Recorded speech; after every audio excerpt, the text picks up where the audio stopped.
Le Goël vient, le Mashiach viendra. Pourquoi faire? Pour sauver les gens qui étaient des poshim, les gens qui étaient des criminels. C'est-à-dire qu'il viendra sauver quiconque a fait Teshuvah. Si vous n'avez pas fait Teshuvah, vous devriez prier pour que le Mashiach ne vienne pas.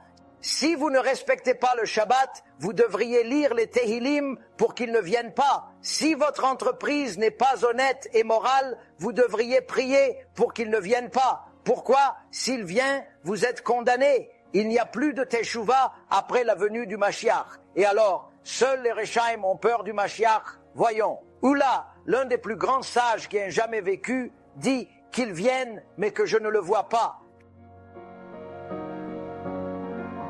Je veux que le Mashiach vienne. Je dois croire qu'il va venir.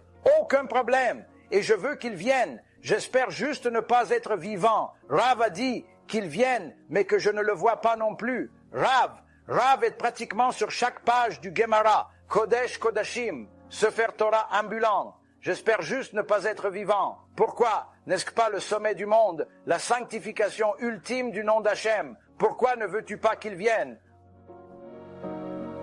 Ensuite, Rav Yosef dit qu'il vienne et puisse-je mériter de m'asseoir à l'ombre du fumier de son âne. Je veux vivre, mais je sais que ça va être horrible. Pourtant, je veux le voir. Je ne suis pas en désaccord avec vous. Vous avez raison, ce sera horrible avant qu'il ne vienne. Mais je veux toujours avoir le mérite. Je veux savoir que j'ai le mérite de le voir.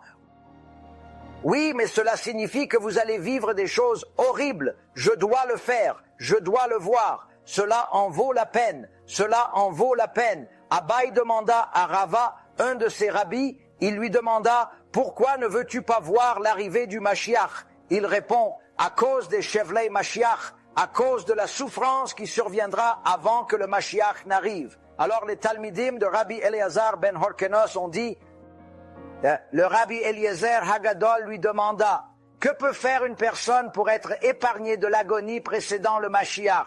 Qu'elle s'investisse sans réserve dans l'étude profonde de la Torah, qu'elle y apporte ardeur, constance et une ferveur vivante, et qu'elle multiplie avec joie et sans relâche des actes sincères de bonté envers autrui. »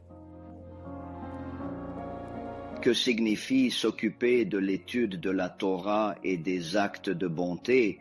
Il ne suffit pas seulement d'apprendre la Torah, de venir à un shiur 1 ou 2 fois par semaine, peut-être 3, puis de vivre sa vie comme si la Torah était une partie supplémentaire de votre existence.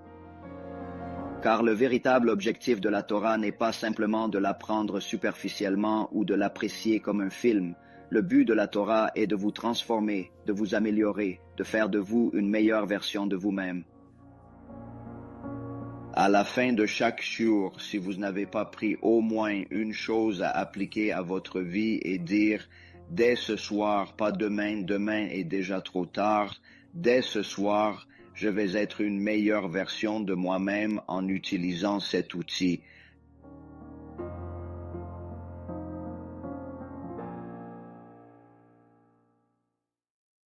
Nous sommes très enthousiastes de vous offrir la nouvelle application Be'ezrat Hashem 3.0.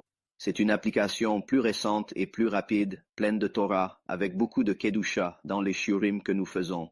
Moi-même, Rav Ephraim et Rav Shaim.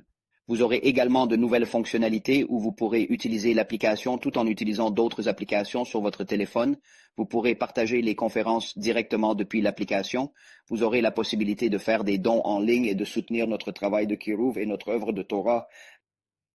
La caractéristique la plus enthousiasmante est ce que vous pourrez poser directement des questions sur l'application et obtenir des réponses directement des rabbins. Cela est sans précédent et Baruch Hashem, nous serons en mesure de l'offrir. Merci encore pour tout votre soutien. Consultez cela. Assurez-vous d'avoir la Torah Cacher qui ranimera votre neshama chaque jour.